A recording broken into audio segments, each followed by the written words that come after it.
Karibu sana. Uh, Leo tunakwenda kujifunza somo muhimu katika kilimo cha papai, na leo tunakwenda kuangazia makosa matano ambayo yanaweza kupelekea kupata hasara kwenye kilimo cha papai. Haya makosa matano wakulima wengi kwa kujua ama kutokujua wamekuwa wakiyafanya, yote ama baadhi ya haya makosa matano, na hivyo kupelekea kilimo chao kuwa cha hasara ama kutokupata faida nzuri ambavyo inavyotarajiwa. Leo hii tutaangazia hayo makosa matano, lakini kikubwa zaidi tutaangazia mbinu namna gani unaweza kuepuka makosa hayo matano. Kama tunavyojua kwamba kilimo cha papai ni moja ya kilimo ambacho kinacholipa vizuri sana. Papai ni zao ambalo ukilifuatia kanuni zake huwezi ukapata hasara, ni uhakika. Ni zao ambalo lina uwezo wa kumtoa mkulima kwa uhakika wa asilimia zaidi ya 100. Papai ni zao lenye thamani kubwa sana. Lakini kinachopelekea wakulima wengi wanapata hasara ni kwa sababu ya kufanya moja ama baadhi ya makosa ambayo tutayaangazia siku ya leo. Moja kwa moja, hebu twende tukaangalie changamoto hizo. Changamoto ya kwanza ambayo inawakumba wakulima wengi ambao kwenye kilimo cha papai ni matumizi ya mbegu au ya miche duni. Wakulima wengi ukiangalia sosi ya mbegu zao sio za kuaminika. Hawatumii mbegu ambazo zimethibitishwa, hawatumii miche ambayo imethibitishwa, na hivyo kupelekea kupata hasara. Unajua mche kama let's say kwa mfano umechukua mipapai, ukachukua mbegu zake, umechukua papai lililoiva ukachukua mbegu, alafu ukaenda kuzalishia miche, ambacho ndio kitu wanafanya wazalishaji wengi wa miche ya papai. Unaenda kununua mbegu za namna hiyo au miche ya namna hiyo, kinachokwenda kutokea, utapata karibu asilimia 40 yataota madume. Lakini sio hivyo tu, itapelekea kupata uzao duni. Kwa mfano mche mmoja unatakiwa ukupe matunda 40 mpaka 80, lakini utakuta mche mmoja unakupa matunda 10, labda ukienda sana matunda 15. Yes, lakini pia size ya matunda ni ndogo, lakini pia ladha ya matunda pia inakuwa ni changamoto. Kwa hiyo kwenye issue ya mbegu ama miche bora, usipoweka kipaumbele hapo, lazima utakwenda kupata hasara. Haijalishi kwamba utaweka mbolea nyingi, utaweka mbolea ya kutosha, utaweka umwagiliaji sahihi, utaweka palizi nzuri, vyote hivyo havitakuwa na tija kama umeanza na msingi ambao sio mzuri. Kwa sababu mbegu ama miche bora ndio msingi wa kwanza katika kilimo cha papai. Vile vingine, zile practices zingine, zile kanuni nyingine zinazofuata baada hapo, zinakuja kujenga juu ya huo msingi wa miche bora kabisa. Yes, kama ambavyo tumeona kwamba inapelekea mazao kuwa duni na yenye ubora wa chini, lakini pia magonjwa yanaenea kwa haraka kwa miche ile ambayo ni duni, lakini upotevu wa muda na rasilimali za wakulima. Unakuwa umewekeza pesa zako, muda wako hapo, na mwisho wa siku unaenda kupata hasara. Kwa hiyo umekuwa umepoteza muda na rasilimali, lakini hasara kubwa kifedha, yes, kwa mkulima ama kwa familia pia. Wengi mfano wanaponunua miche huwa wanaangalia bei rahisi. Wanaangalia miche ile, labda anapata miche kwa shilingi 1000, 1500, 2000, bei rahisi, anajua ni bei rahisi, bila kujua kwamba hiyo miche kweli imetoka kwenye mbegu zilizothibitishwa, ama mtu tu amekaa hapo akajizalishia mbegu zake kienyeji, ya miche yake kienyeji. Kwa hiyo imekuwa ni changamoto sana kubwa. Yes. Kama unahitaji huduma ya kupata miche bora, unaweza kuwasiliana na sisi, alafu tutakuelekeza namna ya kupata miche bora kabisa. Changamoto nyingine ama kosa lingine ambalo wengi wanalifanya ni ukosefu wa umwagiliaji. Wengi mfano wanafanya kilimo hichi kwa kutegemea mvua, kilimo cha papai kwa kutegemea mvua ama kwa kutegemea tu mvua. Apande asubirie tu mvua zitanyesha, alafu maji zitanyesha, akidhani kwamba zitatosha kutunza papai mpaka zizae na ziweze kutoa matunda mazuri. Mti wa papai unahitaji maji mara kwa mara, regular watering, mara kwa mara, at least kwa wiki mara 3 hadi mara 4 kutegemea na hali ya hewa. Sasa mvua hiyo haiwezi ikakuhakikishia kwamba itakuwa inanyesha katika mfululizo wa muda huo. Ndio maana wakulima wengi wanapenda kupanda papai mwezi wa 4, wa 3, wa 4, wa 5, kipindi kile cha mvua kubwa, cha mvua nyingi, hasa maeneo ya pwani na maeneo ambayo yanapokea mvua kipindi hicho. Ni kwa sababu wanategea mvua. Sio mbaya, lakini ni lazima uwe na backup plan, uwe na plan B, kwamba mvua inapoisha uwe na maji ya kuendelea kumwagilia kama unataka kupata mavuno yanayoeleweka. La sivyo mmea wako utastawi kipindi ambacho mvua zipo, itastawi vizuri, lakini baada ya hapo itajikuta kwamba kipindi kile cha matunda na maua, ambapo mvua zinakuwa zimeshakata, itapelekea maua kudondoka, mimea mingi kukauka na pia kudumaa, kwa sababu hakuna maji ya kumwagilia. Na ndio maana unakuta kipindi ambacho ni cha kiangazi kunakuwa na scarcity ama uhitaji kwenye soko, upungufu kwenye soko, kwa sababu wakulima wengi wanakuwa hakuna maji, kwa hiyo hawana uzalishaji. Lakini unapofanya kilimo cha papai kibiashara, swala la maji ni la muhimu. Lazima uwe na chanzo cha maji cha uhakika ili uweze kupata uhakika wa uzalishaji wako. So tunaona changamoto ya maji, lakini pia umwagiliaji mbovu pia. Unaweza ukawa na maji, lakini pia namna unavyoyamwagilia. Ukijaza maji kwenye papai pia ni changamoto. Papai hazitaki maji mengi, zinapelekea mimea mizizi kuoza, na hivyo miti kukauka.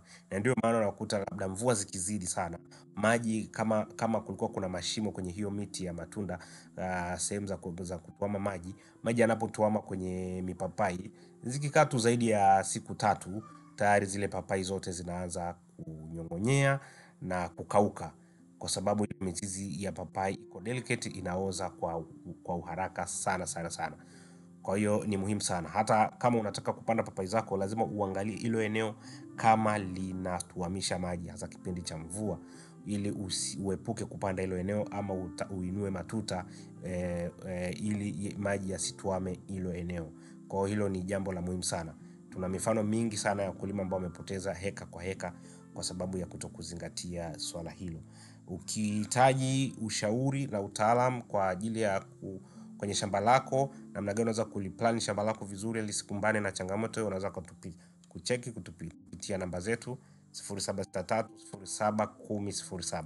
Lakini pia tuna huduma ya kufunga mifumo ya drip irrigation, pia tutazungumzia pale mwishoni.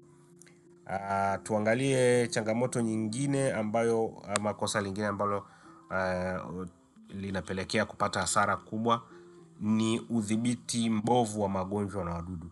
Wakulima wengi wanakuwa wanapanda papai, wanakuwa hawana tabia ya kutambua magonjwa ama wadudu kwa haraka, lakini mbinu zinazotumika ni duni, ama hazizingatii utaalamu. Unakuta mkulima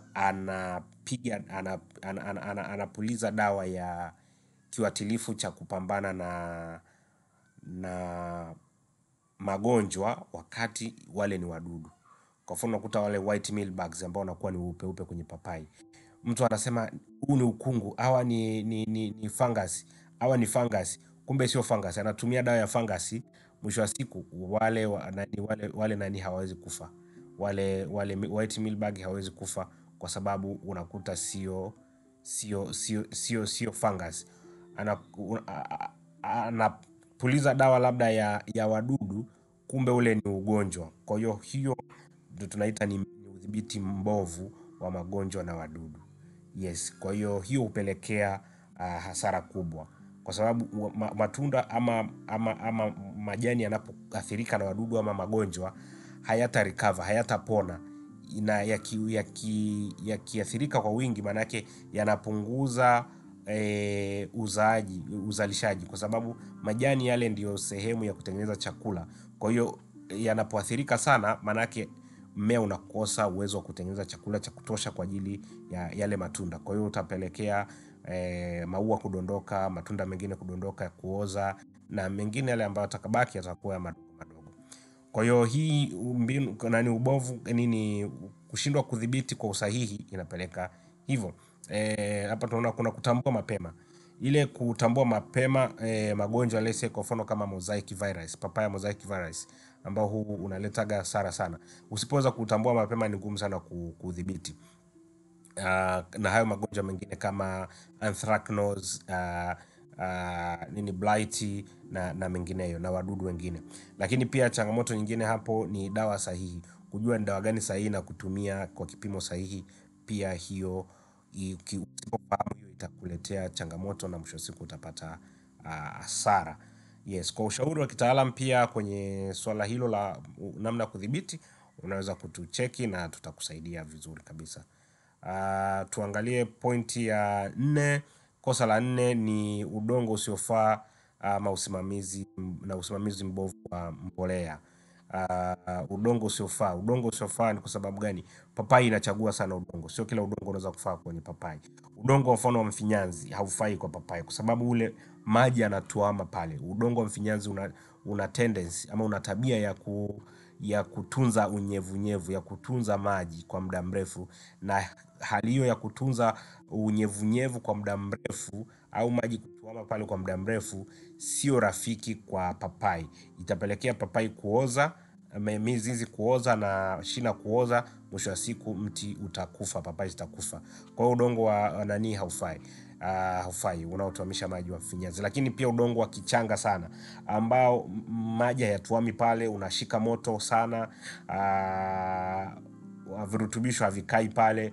Utaweka mbolea lakini hazitanufaisha ule mmea kwa sababu zitakuwa zinakwenda mbali, kwa sababu ule mchanga unakuwa hauwezi kutunza zile mbolea ili ziweze kutumiwa na mmea, na pia mizizi inaungua kwa sababu ya joto kali la ule udongo wa mchanga. Kwa hiyo udongo dhaifu pia usio na virutubisho kama wa mchanga pia unaweza kupelekea kuwa na mimea dhaifu. Lakini pia kama nilivyosema, udongo wa mfinyanzi. Udongo mzuri ni kitifutifu ama kichanga kitifu na mingineyo. Tunatoa hizo huduma za kufanya visit kwa ajili ya kukagua mashamba, kuelekeza kama udongo huo unafaa kwa ajili ya kilimo hicho. Lakini mbolea zisizofaa, yes, hilo pia nimelisema. Kuna namna ya kuboresha udongo kama haufai, hasa ule wa kichanga ama kichanga tifutifu. Tunaongeza mbolea za samadi ama za wanyama ili kuboresha ile muundo wa udongo, soil structure. Tuangazie changamoto ya 5 ambayo inapelekea kupata hasara ni ukosefu wa uangalizi mara kwa mara. Ile regular inspection, kufahamu, kuwatizama mara kwa mara kinachoendelea, kuwa na tabia. Kwa mfano kama mtu labda amemweka tu mfanyakazi kule shambani, yeye hana tabia ya kuenda mara mara kukagua, ama mfanyakazi mwenyewe hakagui mara kwa mara shamba lake, ama pia yeye hajaweka mtaalamu ambaye anaweza kumtembelea mara kwa mara ili kuangalia hali inavyokwenda, kama kuna ugonjwa, kama kuna changamoto ya mbolea iweze kutatuliwa haraka. So hilo ni kosa namba 5 pia ambalo linapelekea kupata hasara. Kwa sababu unapofanya ukaguzi mara kwa mara unagundua matatizo kwa haraka, na hiyo inakupelekea kufanya maamuzi sahihi kwa haraka kwa wakati. Kwa mfano madhara kukosa kufanya ukaguzi, matatizo yanayokuwa bila kutambuliwa. Hiyo inapelekea matatizo labda ni ya magonjwa ama ya wadudu ama ya mbolea, yanakuwa bila kugunduliwa. Na kama hatagunduliwa manake yatakuwa yameshaleta madhara. Magonjwa yanaenea kwa haraka, upotevu wa mazao, gharama kubwa za ukarabati, na kupungua kwa ubora wa matunda. Hayo ni baadhi ya madhara ambayo yanapelekea kutokuwa na utaratibu wa kukagua mara kwa mara. Hizo ni makosa 5 yanayopelekea kupata hasara katika kilimo cha papai. Karibu sana kwa tuna huduma ya miche bora kabisa na ya kufunga mifumo ya maji. Tuna huduma ya miche bora ya papai ambayo imezalishwa kitaalam. Miche ambayo tuko nayo sasa hivi ni Malkia F1, Malkia F1, Malkia F1 ambayo tuko nazo ni papai nzuri sana, ni nyekundu ndani na ndio zinazoteka soko kwa sasa hivi. Lakini pia upati tu miche, unapata utaalam, namna ya kuandaa shamba, namna ya kuchimba mashimo, namna ya kuweka mbolea, namna pia kupuliza viuatilifu. Zote hizo tunakupatia, na kwa shamba kuanzia eka moja na kuendelea tunakupa usimamizi kwa miezi 6 kuanzia kupanda mpaka utakapovuna. Kwa hiyo unaweza kutupata kupitia 0763071007. Miche yetu ni shilingi 3000 kwa mche, na tunakufikia popote pale ulipo. Pia ukihitaji huduma ya kufungiwa mifumo ya maji ya drip irrigation, tunao mifumo mizuri sana sana sana kwa ajili ya drip irrigation. Utaona kwenye mafunzo yetu yanayokuja, tutakuongelea sana kwa habari ya mifumo ya maji na namna ambavyo inasaidia kuokoa gharama na kuongeza tija. Karibu sana. Kama kuna swali lolote, karibu, usisahau kusubscribe na kubonyeza notification ili uwe wa kwanza kujulishwa pale tunapoweka masomo mapya. Pia ukiwa na swali lolote kwa habari ya somo letu la leo, hebu tuandikie kwenye comment hapa chini, nasi tutajibu katika makala zinazofuata. Karibu sana na tukutane tena wakati mwingine.